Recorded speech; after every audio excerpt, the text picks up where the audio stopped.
আজ আমি আপনাদের সঙ্গে শেয়ার করব দারুণ স্বাদের উচ্ছে চচ্চড়ি রেসিপি। গরম ভাতের প্রথম পাতে এই উচ্ছে চচ্চড়িটা খেতে কিন্তু দারুণ লাগে আর তৈরি করা খুবই সহজ। যারা উচ্ছে বা করলা একদমই খেতে পছন্দ করেন না তাদের বলবো একবার অন্তত এইভাবে করে দেখুন, আশা করি আপনাদের ভালো লাগবে। তাহলে চলুন রেসিপিটা দেখে নেওয়া যাক। প্রথমে একটা কড়ার মধ্যে 3 চামচ সরষের তেল দিলাম। তেল গরম হয়ে গেলে একটু লম্বা লম্বা আর সরু করে কাটা 250 গ্রাম উচ্ছে দিয়ে দিলাম। এরপর উচ্ছেগুলোকে খুব ভালো করে ভেজে নেব। লো টু মিডিয়াম ফ্লেমে 3 থেকে 4 মিনিট ভেজে নিলেই হবে। উচ্ছেগুলো মোটামুটি এখানে ভাজা হয়ে গেছে। এবার কড়ার মাঝখানটা একটু ফাঁকা করে নেব। ওই তেলের মধ্যে আমি 1/2 চামচ পাঁচফোড়ন দিলাম, একটা মিডিয়াম সাইজের কুচনো পেঁয়াজ দিলাম, 2টো কাঁচা লঙ্কা দিলাম আর একটা ছোট সাইজের লম্বা করে কাটা আলু দিলাম। এরপর আলু আর উচ্ছেটা লো টু মিডিয়াম ফ্লেমে ভালো করে ভেজে নেব।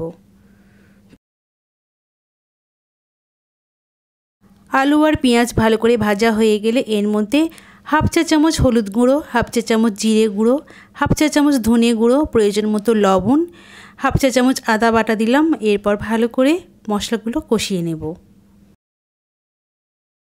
ভালো করে মশলা কষানো হয়ে গেলে এর মধ্যে 1 কাপের মতো জল দিলাম। জল দিয়ে একবার খুব ভালো করে নাড়াচাড়া করে দিলাম। এই চচ্চড়িতে চিংড়ি বা চুনো মাছ দিয়ে করলেও ভীষণ ভালো লাগে, তবে চিংড়ি আর চুনো মাছ ছাড়াও কিন্তু এটা দারুণ স্বাদের হয়। এরপর ঢাকা দিয়ে লো টু মিডিয়াম ফ্লেমে 4 থেকে 5 মিনিট কুক করে নেব। 5 মিনিট পর ঢাকা খুলে নিলাম। আলু আর উচ্ছেটা খুব ভালোভাবে সিদ্ধ হয়ে গেছে আর এরপর একটু ভালো করে নাড়াচাড়া করে দিলাম। ব্যাস তৈরি হয়ে গেল আজকের সুস্বাদু উচ্ছের চচ্চড়ি। তাহলে দেখলেন তো কত সহজেই এই উচ্ছে চচ্চড়িটা তৈরি হয়ে গেল।